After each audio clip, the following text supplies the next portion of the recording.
News of El Hogar. El Hogar has been a ministry in Honduras for over 40 years and has close ties with St. Andrews and with Maryland and the DC area, Northern Virginia and so forth, have been huge supporters of El Hogar. There's been some changes that I'd like to share with you. Could I grab somebody to switch slides? Because with the logistics here, we're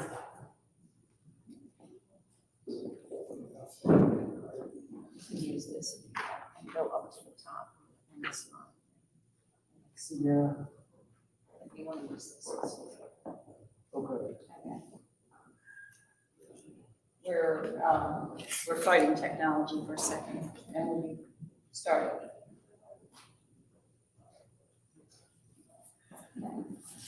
This is for those of you who are not familiar with El Hogar, our basic mission is to break the cycle of poverty by providing education and a home for the children, the most disadvantaged children in Honduras. All of the education is tuition free. And our goal is to make them self-sustaining Honduran citizens by providing education, health, and home while they make that transition to adulthood. Next slide. This is our basic model. We have the all tuition free, and we've added grade 12 in the last couple years during the pandemic. So we're now graduating up to 12th grade. Most of Honduras is to 11th grade only. Mandatory education to 9th grade. And we're changing some of our focus. It's going to be more child-centered, which I'll share with you more. And we're going to changing some for our best practices and changing circumstances. And we also have many local and international partners. All of these points I'll share with you later. We've been 43 years in operation. We have 3 campuses right now, 2 that are educational campuses and a working farm, which has some sustainability components to it. We've graduated more than 1,000 students, and we have students from pretty much most of the areas in Honduras. The farm right now does not have a school, but it is producing food for the farm and for the community around it.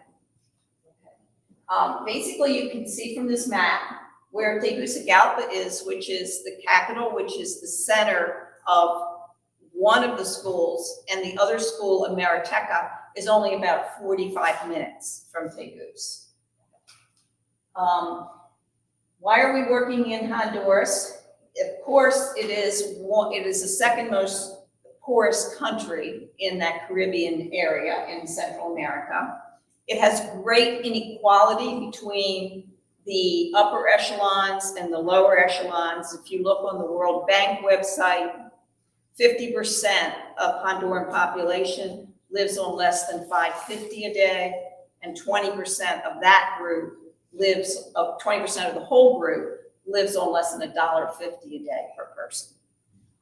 They've had several natural disasters, which 2 hurricanes last year.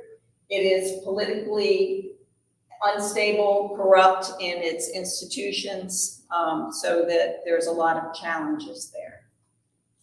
This is the city, the capital city, Tegus, sort of a mountainside view of it.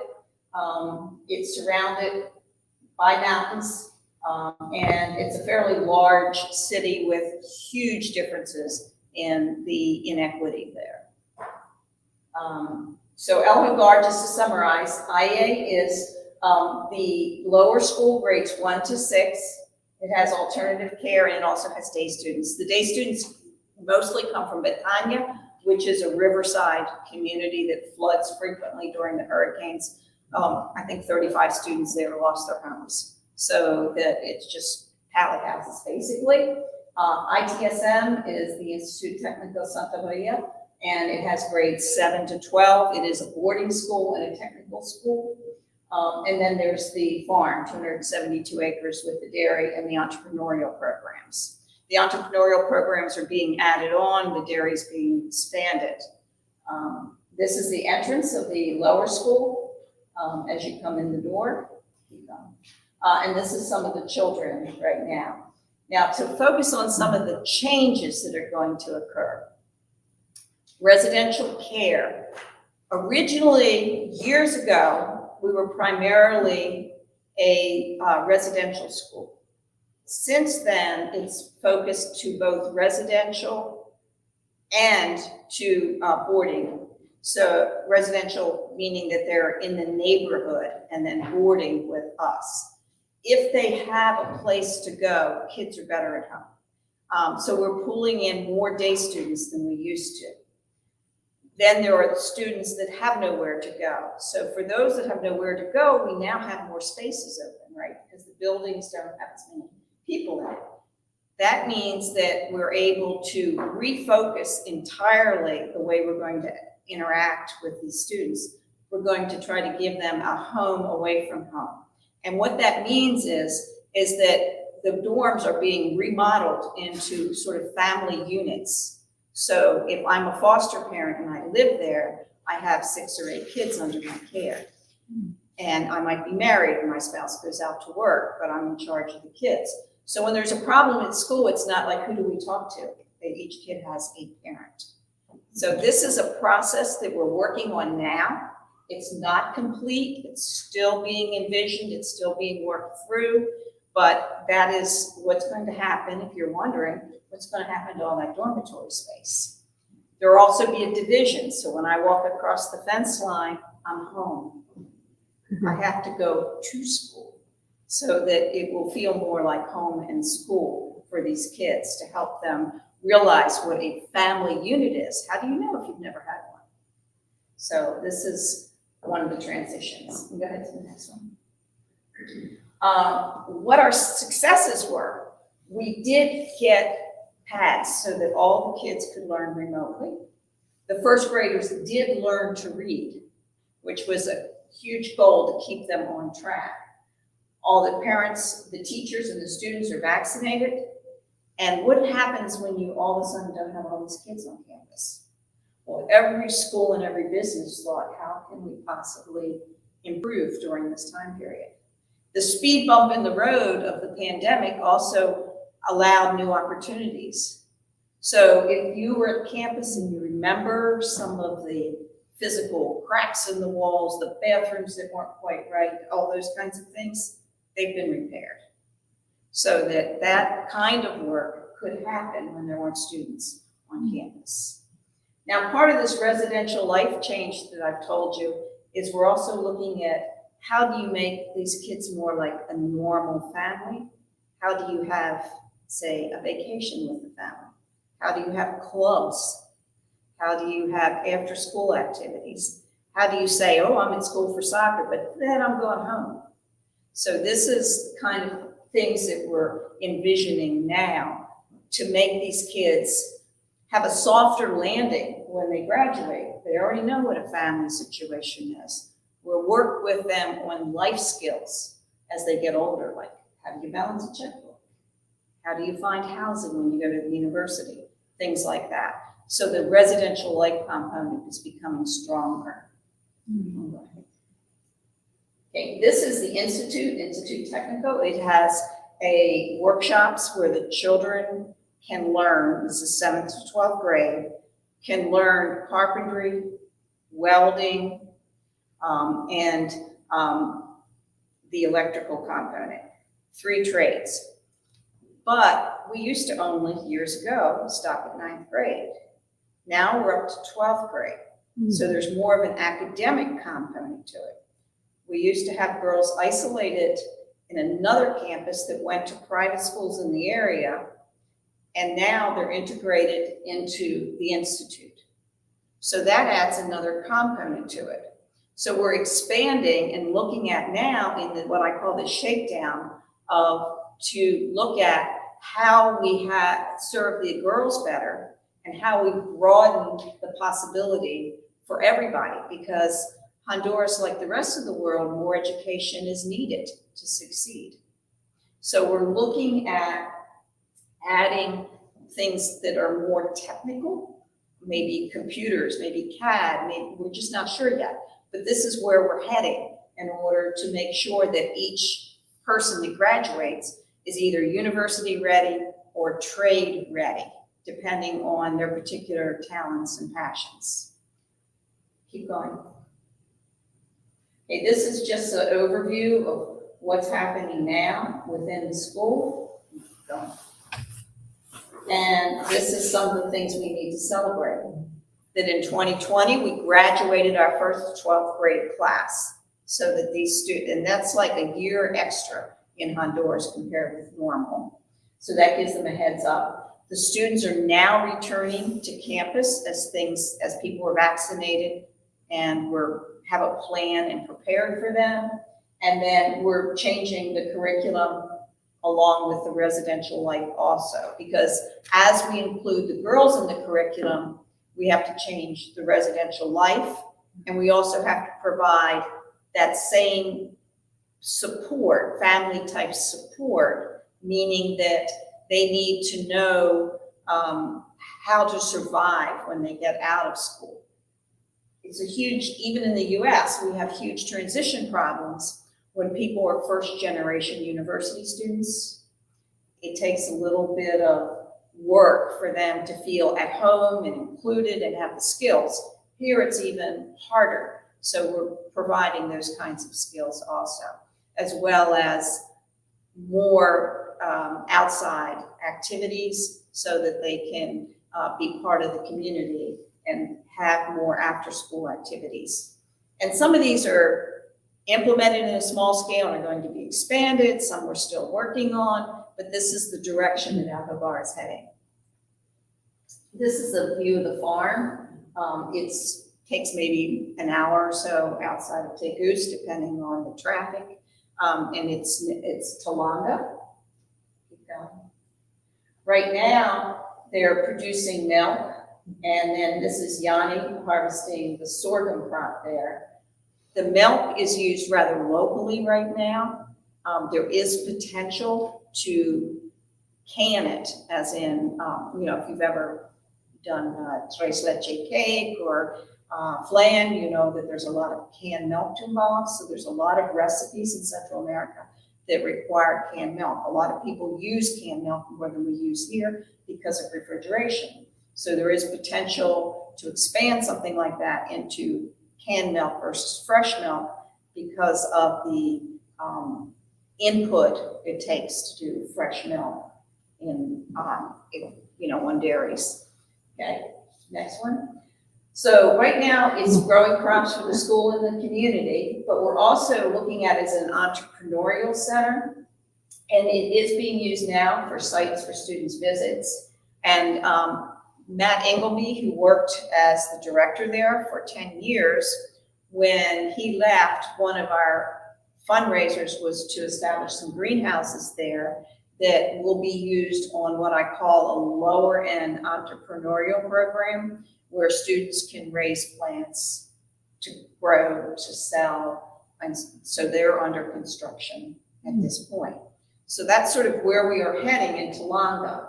The next one. The dental clinic is also another area of possible entrepreneurial interest, because we now service our students. There's a dental clinic on the lower school campus, the IA campus in Tegus, but we could expand that into the community with proper support. Now that's a huge business plan. That's another area we're looking at and evaluating whether that's something to go forward or not with. So, go ahead. This is just an overview of some of the kids and the students. And then go to the next one. So what we're re-envisioning now, not just in the school, but with all the community and all our supporters, is new opportunities for the immersion program. I mean, once you've already stood up and been over the speed bump of COVID and stood on your head and tried to figure out ways to do things, we've decided that the immersion trips, which we were working on before, were mainly church-based. And we're going to still do that. That's our main support. We're part of the Episcopal Church. We'll always be linked to the Episcopal Church. So churches will be sending adults and youth there for a week or so during the summer.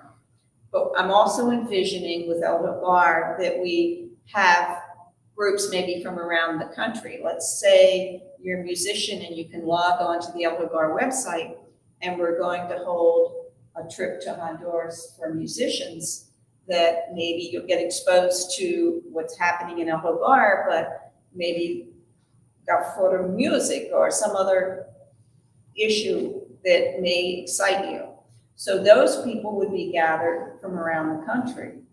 Maybe art would be another one. Ministers, social justice attorneys, things like that. So there will be new opportunities that are not linked directly with the church. Now, as you can imagine, that's going to take some work. And we're envisioning that at this point, and it's not going to happen tomorrow, but it's a way for people to interact with El Hogar who maybe don't necessarily interact with youth in a parish. The other thing we're envisioning is the new partners program, and I know, Robert, you've been exposed to that, so I don't know if you have any comments.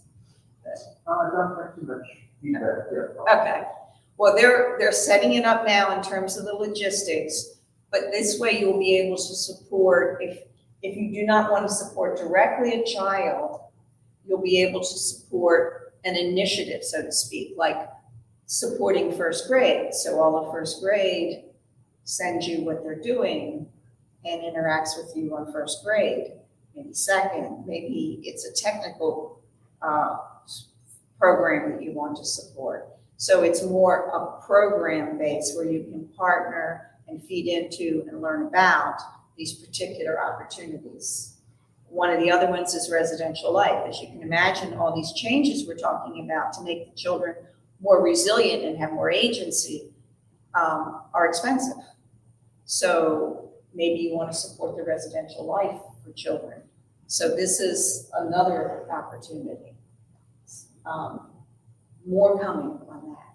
So this is basically where we are, and I want to share it with you, and thank you so much. You can just go to the next one. Okay, click again. This is a way, I'm going to go through all the ways briefly that you can support El Hogar. One is using Amazon Prime. I have those outside, have a link. Next one is to buy coffee from us. And again, coffee's outside. You can invite speakers such as me or anybody in the El Hogar board to your group, another church, a community group, a Lions Club, a Rotary. We're happy to share the El Hogar story with them. You can join us on a visit when and we're hoping that 2023 is our target date to launch these new immersion programs. And then you can become a partner in sponsoring whatever your passion is within the El Hogar story. And just next one. Next one. Okay. So this is our general slide here on all our contact information, but we appreciate any questions you have, any information you need, any way that you can interact with us. We are delighted. Do you have any questions? Go ahead, Robert. Is the school helping these rising 12th graders? I can't quite hear you. Can the school? Is the school helping these rising 12th graders with the application process for university? Because I would think that might be kind of a daunting process. Right. Yeah, this is what we're calling a transitional help, and this is help with finding work or university, basically your next step, the same as you would do for your children at home. Where do you want to be? How are we going to make a plan to do this? Prior to that, we're also learning life skills, like I mentioned, balancing checkbooks, how to maintain yourself, how to cook, those kinds of things. So there's a whole transition program that is being strengthened. Because if you think back, when we were just ending in 9th grade and we were just technical, most people were going home to their hometowns and working with somebody they knew or their parents or whatever. And now the world is a lot more open. They may be launching to university, they may be in the electrical trades, but have an academic background, that they're heading towards master electrician. So because of this whole process, it's more complicated, so we need this transitional program. Do they have a licensure program in Honduras? So what? A licensure? Oh, yes. Right, it's much like here, if you go to a VOTEC, you might learn the basics, but then you have to get hired by someone who is going to take you to the next step. The journeyman or the master or whatever. I might miss this because I was out in the hall, but are the foster parents that you're talking about living in Goose, are some of them the biological parents of the kids? So you talked about how they would have 6 or 8 kids. Yes. If the children have a biological parent that is a competent parent, there's no abuse or any reason that the child shouldn't be in that house, then they will be with the biological parent, not in the school. The children that come to the school are referred to us through DNAP, which is basically the social services network of Honduras, which means that they have to be in a residential situation for any variety of reasons. So this residential area is for people or children that are there through DNAF, who must be with us residentially, and then they have no parent link that is sustainable at this point in time. It's not that they won't later, right? Because of the pregnancy of Honduras traditionally has been fairly young, so parents can then become sustainable later on. What percentage of kids have parents? So, What percentage of kids have parents with whom they're living?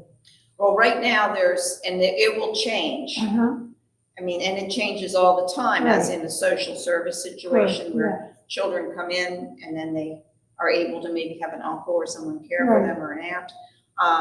But roughly 25 to 35 children would be a range that, for children that are in that particular situation. Now, tomorrow it could be 20 and 40, right? So it's a bit of a range. Right, it'll flex.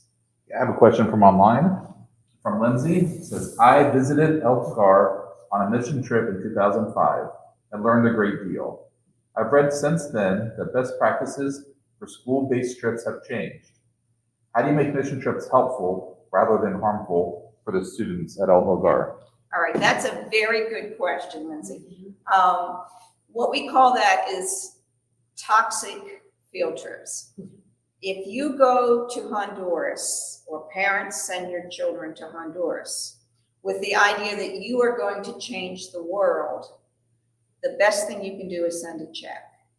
Because what it costs to send a child to Honduras could hire a Honduran to say the same job.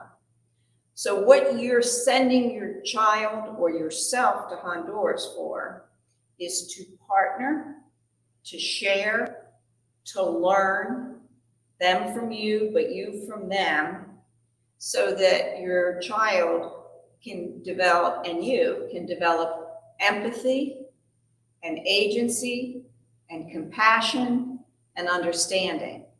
So more of the components of the field trips, Lindsay, has gone to meeting the changers in Honduras, the people that work in social services, in outreach, talking to the teachers, and talking to the students one-to-one. That's not saying we don't work together on a project. We do, but it's working together so we get to know each other better. In the same way, if I work with you in a soup kitchen, side by side, I get to know you better in a way that I'm not going to get to know you by just a one-sentence conversation. So the emphasis has changed so that we are partners together in our work and in this world.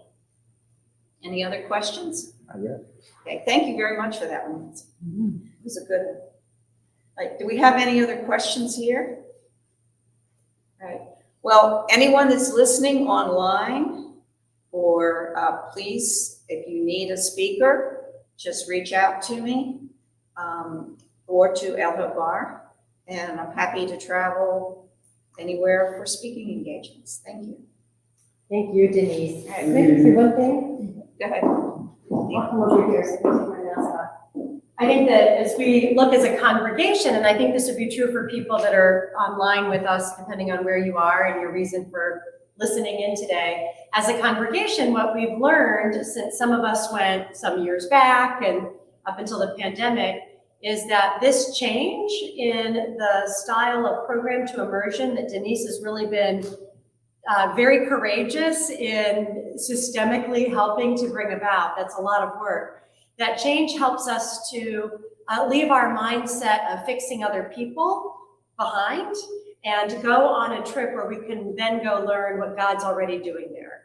And that's really the mindset of the trip. God is already very active in Honduras with all the folks in Honduras, and we have so much to learn when we have the humility to leave what feels safe at home and go and be open to how we can be in ministry and partnership that way. So I know that it's more than, I'd say 20 years ago especially, send your kid on one of these trips and then they learn how to change the world. I am very interested to observe how alumni of the trips, I'd be interested in what Lindsay would say to this, how were you changed by having an intercultural experience and seeing systems differently, and then potentially coming back to the United States and looking at the systems here differently? That is really helpful for us as followers of Jesus to go find out what God's doing there and then bringing that back home and learning how we can be a part of it here more faithfully. So it has been, for me, it has grown into a trip of great solidarity in mission and solidarity in terms of witnessing what God's doing and to expand on that word in a way that I've learned from Christina Cleveland, to witness, to be with people in that time of change. So I just want to commend El Hogar Ministries International and all the folks in Honduras who are more closely following some of those guidelines about what's best for children and their families, and then doing that courageous work of adapting to it. So well done, Denise. We're so glad you're here today. Thank you. And thank you for leading us in this.